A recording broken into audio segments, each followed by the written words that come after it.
Shalom, welcome to the Jewish View. My name is Rabbi Nachman Simon with the Chabad House of Delmar, together with my co-host Mark Ronich of Statewide News Service, jbiztechvalley.com, and now columnist for the Jewish Press. I have a column in there called Albany Beat where I talk about how government relates to the Jewish community, or doesn't as the case may be. And of course, with the Jewish community is always interested in economics. And we have the CEO of the Center for Economic Growth, Mike Hickey. Welcome to the Jewish View. Thanks, Mark. Thanks, Rabbi. Great to have you here. It's good to be here. You're relatively new in the position. I am. Started in July of this past year. Yeah. And so tell us, how is it getting your feet self-centered and your feet set? Well, and then we'll talk about what it is. And then we'll talk about but let's talk about how you feel the transition has been going. So certainly I was chairman of the board of CEG before I stepped in as interim president and CEO. And you're pretty far removed as a board member. So when you really get involved in the day-to-day things, it's quite different. And certainly with the Upstate Revitalization Initiative happening at the time I came into the job, you talk about jumping into the fire. Well, the flames were pretty high at that point. So I would like to have it no other way, though. That's the best way to learn, is to be thrown in.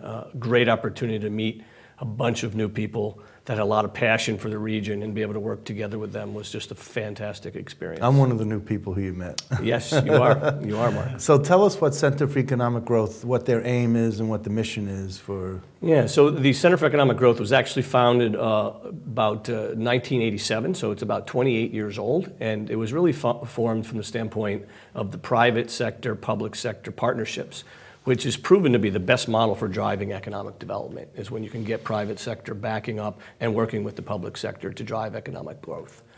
And so back in the early 90s, we started to identify potential industry clusters that are a way for private and public interests to focus on and grow. And so I think through that, it's been the last 28 years, we've seen the growth of some of those technology clusters in our region, and really driving a lot of our private sector growth. But this is just for, I'm just saying, sorry, the Capital District? No, so over its time, you remember the term Tech Valley? At one point, Tech Valley. That's my website, jbiztechvalley.com. I named my website because you... Wasn't me personally, but there's a lot of people. It was the Chambers of Commerce. And the Center for Economic Growth was a partner with... That branded Tech Valley. So I said, all right, I'll start my website with Tech Valley in it and continue that. I still think it's a great brand. So I think we would say the capital region is sort of the heart of Tech Valley. But at times, CEG's footprint got as large as Tech Valley, which at some points was up to 21, 22 counties, right? Which was kind of large. Historically, our boundaries have been about 13 counties, which is the current capital region, counties designated by the governor in his regional system. So that's Columbia Green, Schenectady, Rensselaer, Saratoga, Albany, and then Washington and Warren. And not Schoharie. That's pretty much what I consider the Capital District. So some people consider only the major four in the center, but the capital region isn't. So that's how we're defining it now. But we always worked with Fulton, Montgomery, and Schoharie counties. And then Greene and Columbia, I thought would be... Columbia and Greene are part of the capital region. Okay, but Fulton, Montgomery, and Schoharie, I think if you'd asked them many times, they felt like they were also part of the capital region. But in that sort of... They're part of my region. That's right. That's it. And part of that redistricting, they've sort of fallen into the Mohawk Valley region. So what's the job to see that there's more industry or more employment in or your area? I keep on calling it the Capital District, but I think for the most part it is. I think in simple terms, when we think about economic development, right, we think about prosperity for all our citizens, and how do we grow, how do we sustain growth, and so that's usually about jobs, productivity, GDP growth. Because that spills into a lot of things in our community. It gets into our urban centers, our areas of density, our areas of need as well. And so the whole idea is we actually have a skill. One of the things we have a challenge not only in our region, but in the state and in the nation, is this skill gap, right? And so we have a lot of people that may have stopped looking for work because they didn't have the skills to get the jobs. So how do we get them back into the workforce? How do we bring companies here? How do we bring jobs here? Actually, 80% of economic growth is actually usually driven by companies that are already here. So how do we help the companies that are here become more successful and grow and add jobs? Yeah. So why is it that You haven't focused on making this sort of a media technology. You know, when you said you looked at different tech centers, so companies and ideas, I don't see any growth for media in this region.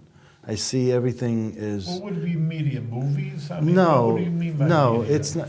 Well, it could be movies, but it's also television and getting major corporations to settle here, Sinclair Broadcasting or whatever. Yeah. I mean, I'm just thinking, why is this not a hub for the broadcast industry? So, one of the things we look at is, do we have the right to sort of claim something as our own, right? Do we have the right to grow an industry, to attract an industry? Do we have the brand?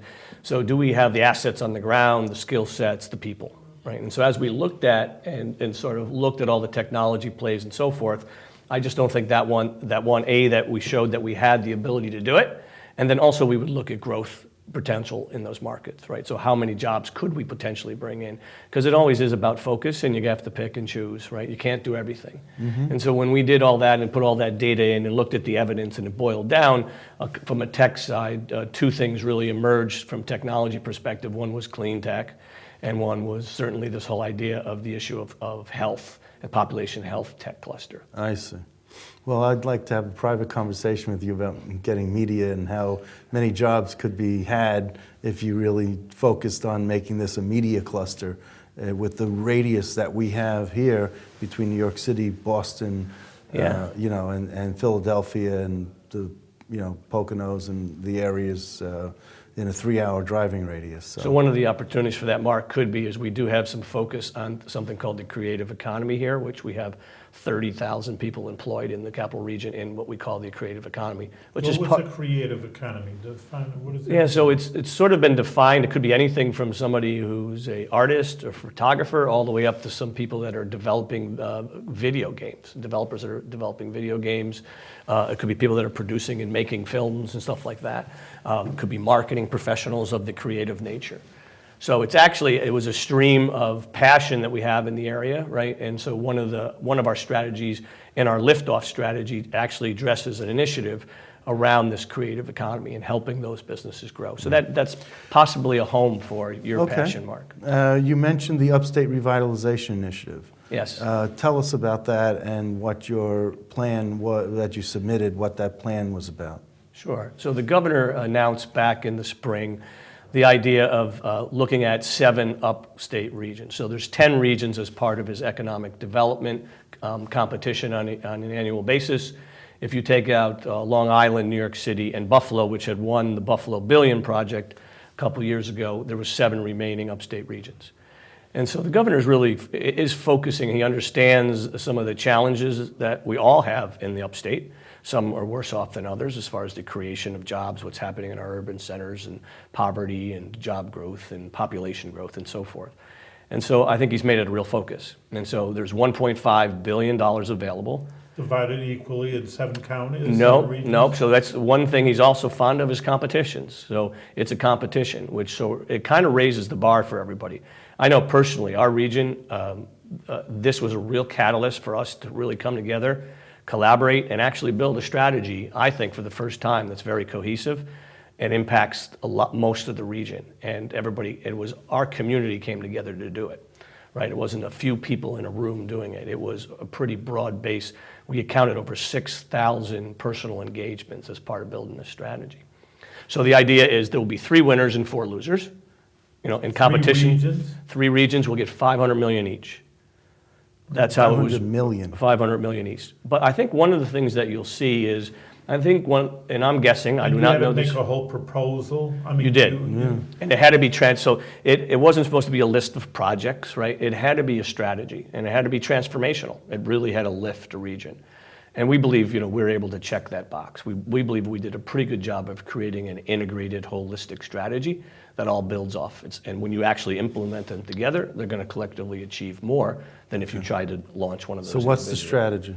So there's 5 strategy components, okay. Right? So one is our next tech around, which is both of our initiatives around clean tech and our population health tech cluster. We also have our lift-off strategy, which is really taking a look at who we are as a region. And I can go through these in more detail. It's up to you. I'll give you the quick one right now. And looking at the personalities of what we had. And we have 3 initiatives in that area that look to attack how we can leverage and grow our entrepreneurship and innovation ecosystem.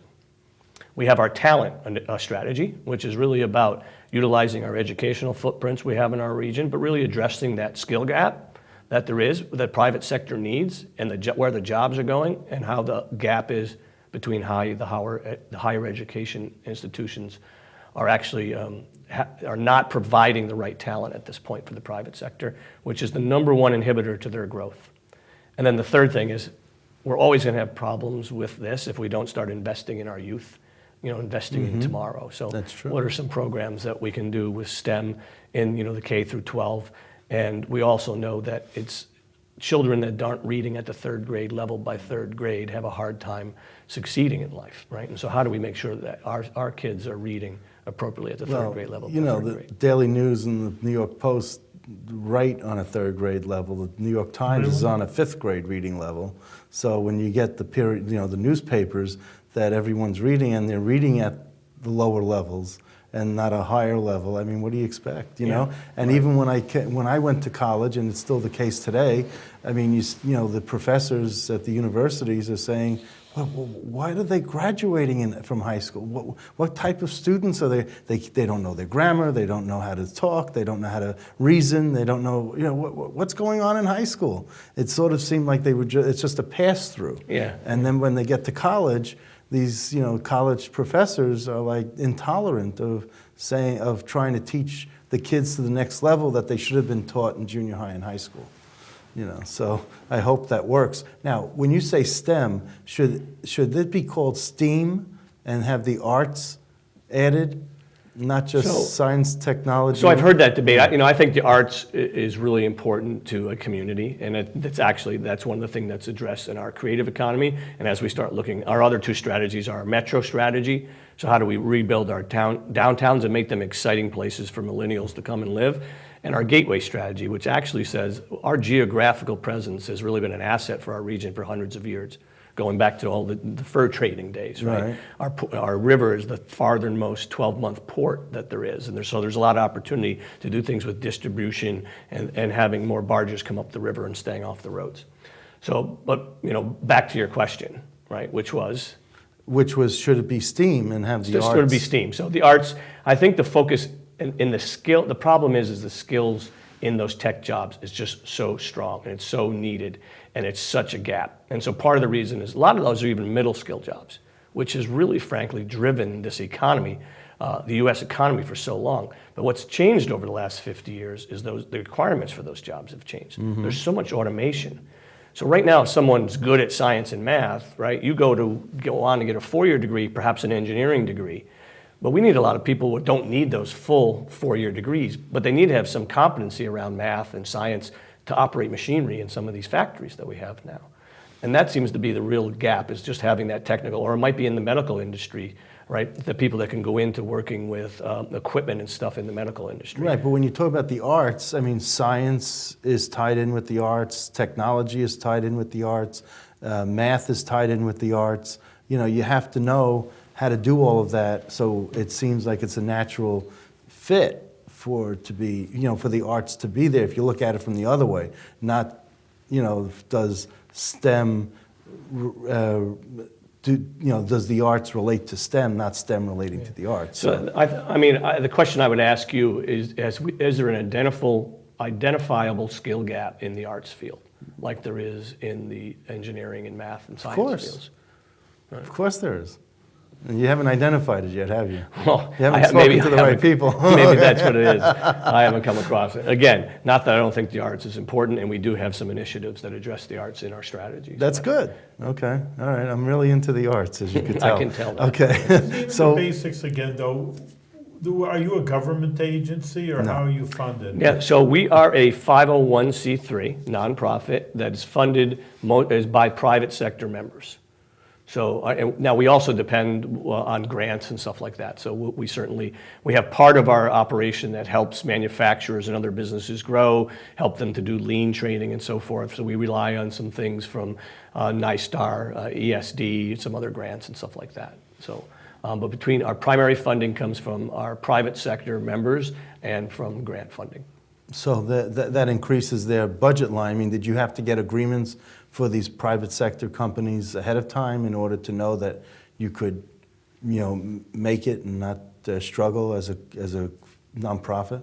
Yeah, so I don't know what it was like in the early days when they started it in 1987, but just the longevity of the organization, right, being around 28 years, I think says something about what the private sector thinks about economic development, and that they're willing to play a role in it and willing to invest in it. What's your budget? Our budget is pretty small. It's probably around $1.8 million a year. Okay. All right, I'll take 10%. It's pretty small. That's a pretty good, a lot of not-for-profits who would love to have a budget like that. Yeah. So are you at a break, at the end of the year, are you at a break even? Yeah, we're usually, go back and forth. If you look historically over the last 5 years, you make a little, you lose a little, you make a little, you lose a little. All right. So. Now, let me ask you about, you said you came from the board side. You were president of the board before you became... Chairman of the board, yes. You were chairman of the board before you became CEO of the company. Does it give you more of a sensitivity of how much more in tune you need to have the board play a role? Or, you said you were pretty far removed as a board member. And as chairman of the board, that says a lot. I mean, so I was just thinking... I think it's typical board role. Right? Board is supposed to be there for strategic direction, to help sort of mentor the leadership in an organization and so forth. If a board has to get involved in day-to-day tactical operational stuff, right, something's wrong. So, and that's sort of what I meant by that comment. So as a board member, you're meeting 4 times a year. You're talking about visionary, strategic stuff. Sort of the big rocks, not the small rocks. When you start getting into all the little moving parts and how you have to try to meet payroll and when the grant money's coming in and how a certain investor may feel about the strategy you have versus how somebody else may feel about it. Right? And what I'm going to ask you is typical of a not-for-profit, but do your board members go out and try to recruit new businesses and in essence fundraise? Yeah, so that's a really great question and a great point. I think our board hasn't been engaged in that previously. But we've had some conversations, and I have some new board members that are coming on that really believe in that. They believe it's their responsibility when they're traveling in business and there are other parts of the country, right? What's our game plan? Is there somebody they can go talk to when they're there, right? And how to use the people that are here to leverage maybe supply chain players and so forth to come to the area. So I think that's something we have to do a better job of, and I think it's a pretty neat, unique strategy. Okay, good. So that's coming up in the future. So now you came from Siena College. I was previously was the chief operating officer at MapInfo, and then I became the president of MapInfo and Pitney Bowes upon the purchase. I like MapInfo. Well, good. That's good. I'm glad you did. And so I was, I spent 12 years at the MapInfo and then another 3 running Pitney Bowes global software businesses, and then I went to Siena. I started their Center for Innovation and Entrepreneurship there. Okay, so how has that grown, and what did you? That's grown great. It was tough to walk away from. Loved the students, loved the staff. It was a great environment. We actually started to add educational curriculum, so it became a minor last year, and we became one of the fastest growing minors on campus. So I took a continuing ed course, emerging management. I'm not familiar with that. That was given at the Siena campus, and it was it was really great. It was really well. There's a lot of good courses you can get on the Siena campus. That's right. So, so what do you see as with this Upstate Revitalization Initiative? When you say that there's going to be out of 7, there's going to be 3 winners for non-winners, Right. not yet winners. But Mark, Do do you you? think that's a good system, though? I'm Well, still I'm, thinking. you I know, mean, it's not up to you. but I'm obviously just the saying governor as a thinks it's a reporter. good system. I mean, maybe that's why I said initially, you have money, divide it up equally. I feel bad for the 4 regions that get nothing, and Yeah. some regions are very poor. So I think, Rabbi, there is certainly there's a thought process behind that. Some people don't like the competitions. I tell you what's good about the competitions. It really does raise the bar. I think it's like sort of all ships rise with the tide, so to speak. I know our region is so much better off from having that catalyst to go do this. I got to imagine the other 6 regions are too. And so, like what we like to say is, if we're going to lose this, we won because we have a plan. And now we might not be able to have the same funding to execute it. But I also think the governor probably will get pretty creative about how even the 4 people who don't win this actually can walk away as winners. And so one example he's already said is those that win the URI will be only eligible for a little bit of the normal CFA process that happens every year, and those that lose the URI will be eligible for $90 million in the CFA funding, right? So that's already helps make those people feel pretty good about not winning the URI competition. And I also think it's about, you heard him say New York's open for business, right? And he's trying to change the direction the state's been heading for a long time. Do you feel New York is open for business? I believe there's a lot of initiatives out there that are really trying to make it happen. You're changing years and years and years, and there's no such thing as a perfect system, Okay. right? But the intent is there, and certainly the focus on helping upstate is there. There's been a lot of criticism about how few jobs and how this has been lacking and hasn't really taken off Yeah. the way everyone had thought it would. But like you said, There's always critics, tolerant. right? Yeah, There's always critics. The unemployment rate is very low. It's very 5%. The unemployment, we are creating private sector jobs in this region from the investments that the state has made previously in semiconductor and nanotechnology. When we look at global foundries, they only promised 1,000 or so jobs, and they're almost up to 3,500 now. And when I was in college, 5% unemployment was full employment.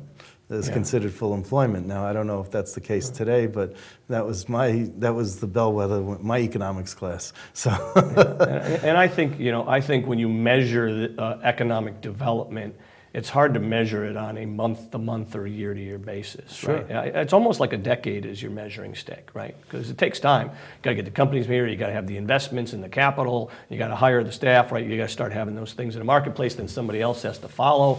Rest of the supply chain and the cluster building out. So it does take time. But the model is proven to work in other parts. I mean, when you look at best practices economic development, it's a cluster-based private-public partnership approach that seems to work. now, aside from having the strategic ideology in place, do you also in your plan have a specific, project-oriented part of the plan, like, the downtown Albany area, there'll be a transportation hub, or there'll be another convention, some sort of conference center, or in Saratoga, they're going to build this. And do you also have a project In list some that- cases we do. In some cases it's a framework to start plugging some stuff in. So an example of that would be our metro strategy.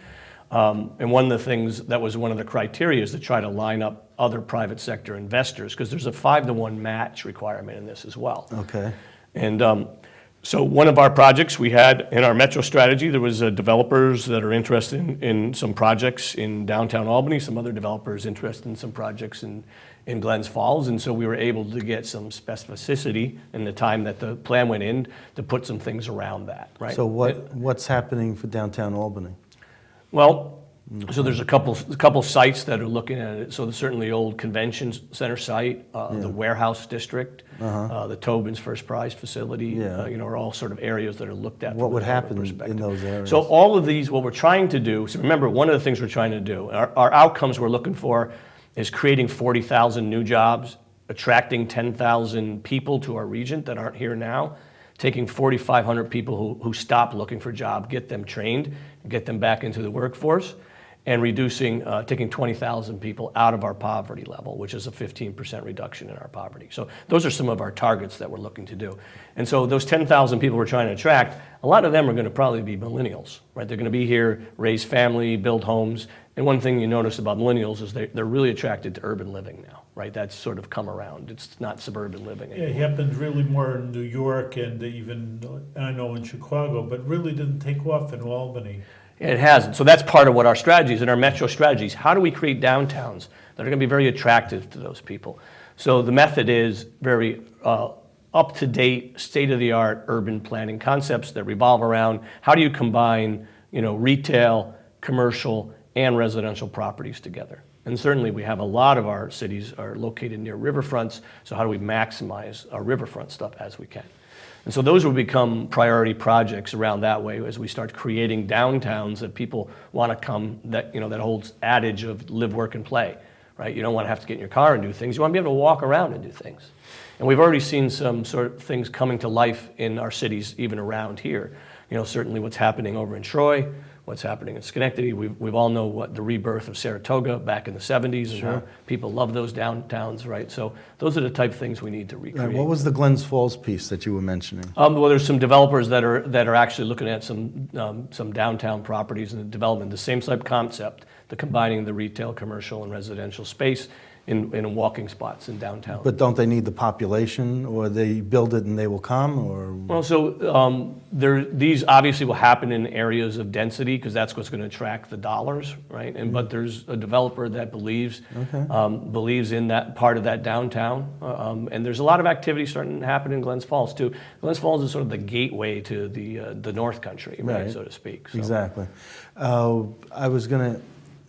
Well, I think I have always thought that if you look at 787, you look at the waterfront, and you compare it to the FDR Drive in Manhattan, that you look at the way the FDR Drive, how the buildings, and whether it's Rockefeller University or it's the hospitals or it's apartment complexes that have extended over the highway, that you can get over that hump of having the railway and the highway and everything else blocking that you can build up Broadway and have buildings that hover over the highway, so you have a vista of City of Rensselaer or City of Troy, but it's not quite. Look, the people in Manhattan have a vista of Rikers Island. I mean, it's not like but still, people like to build to live near the water and to have a view of the water. And I just thought that, maybe we're missing an opportunity with thinking that way. The other thing is, you used to be located at Ecom Square, right? CEG? CEG. No, yeah. we used to be on State Street. Okay, but you're on State Street now. No, we're on North Pearl Street. Now you're on North Pearl Street. Okay, we got to connect the dots. Well, then maybe it was Mike Tucker who owned the property for Ecom Square. He might have. Yeah. Okay, because that whole thing just closed up. The city bought it or whatever, and then it's all boarded up now. I mean, at least it had some businesses there. Yeah. I mean, that's got to be part of your plan to. It is. So we have, as part of our metro strategy, there's an urban loan fund. So the idea is how do we get entrepreneurs to get in some of our areas of blight in some of our neighborhoods that really need help and actually start businesses and grow businesses and get jobs in there. I just thought that was such a shame that they had those businesses move out. I know Mike Tucker had Mercer companies, and they had all those businesses move out, and they were thinking, with the plan that it would be used, that property would be used, and there was vitality there, there was life there. There were people who worked in Ecom Square that went to the bars and the restaurants across from SUNY. Yep. And that's all the concept, right? So, I think it's. When you look at all examples of where towns and cities have rebuilt themselves, right, it always comes from the people that live there, that want it to be something better and willing to work together and do those things. So we've got a strategy that's going to have access to funding, and so those communities that really want to help change their urban centers, I think, are going to have a place to help get that done, both from an expertise and a planning perspective, but also from a funding perspective. Now, we have an aquarium going in Rotterdam Square Mall, I believe. Is there an aquarium part of your plan for this? So there's not one in this plan, but I know of some people who I highly respect who think one should be going in the Albany or Rensselaer area. I do too. Right, and there's a couple of those plans that have been out there and people look at. So I think those are always things that can happen. Like those are projects, right? Those are projects that can happen underneath the initiatives down the line. And I think that's.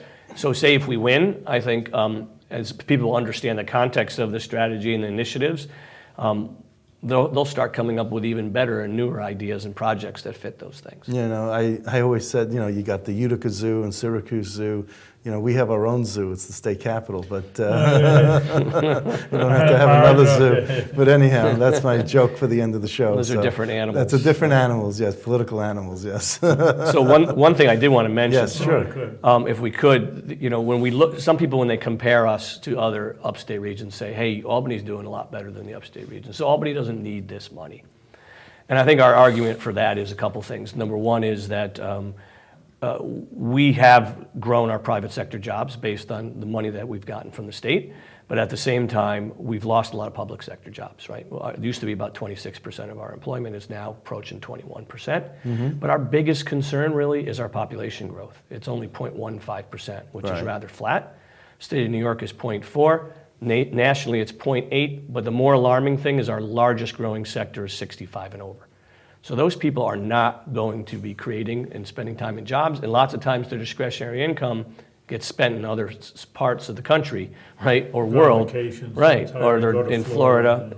And so if you plug those trends into the economic engine, we'll be out of 20,000 jobs over the next 10 years. And I don't think the state of New York can afford to let the capital region represent that, a decrease in jobs. Sure. Okay. Very Right, good. Mike, Thank you're you. doing great work. Time flew. You really informed us about what's happening in the Capital District and economics. So again, your job really benefits everybody in the area. So a lot of success and continue with good health. Yes, Thank you, best of Rabbi. success. Thank yes. you, Mark.